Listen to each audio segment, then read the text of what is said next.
So then we quickly move on to back to Romans chapter 1 and verse 18. It says, "For the wrath of God," that's a strong word, the wrath of God, "is revealed from heaven against all ungodliness and unrighteousness of men, who by their unrighteousness suppress the truth."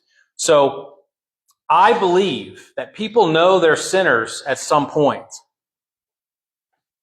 Everybody at some point, children know the difference between right and wrong. They might know the term of sin or sinner or whatever, but they know the difference between right and wrong as a child.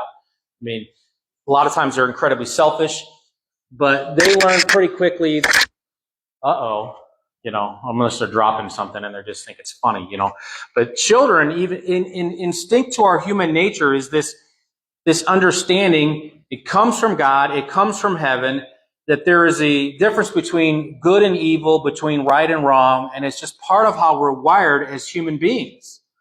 But, as this passage says, if you ignore that prompting from the Holy Spirit long enough, you can do what's called suppress the truth.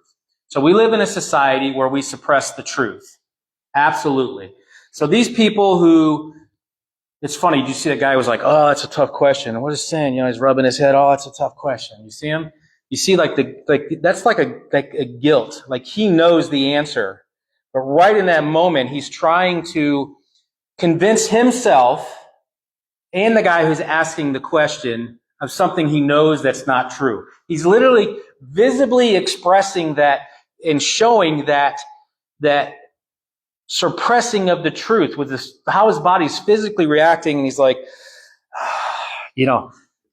people ask you a question and you go, okay. And it's like you instinctively know the truth, but then you start to convince yourself something other than what you instinctively know.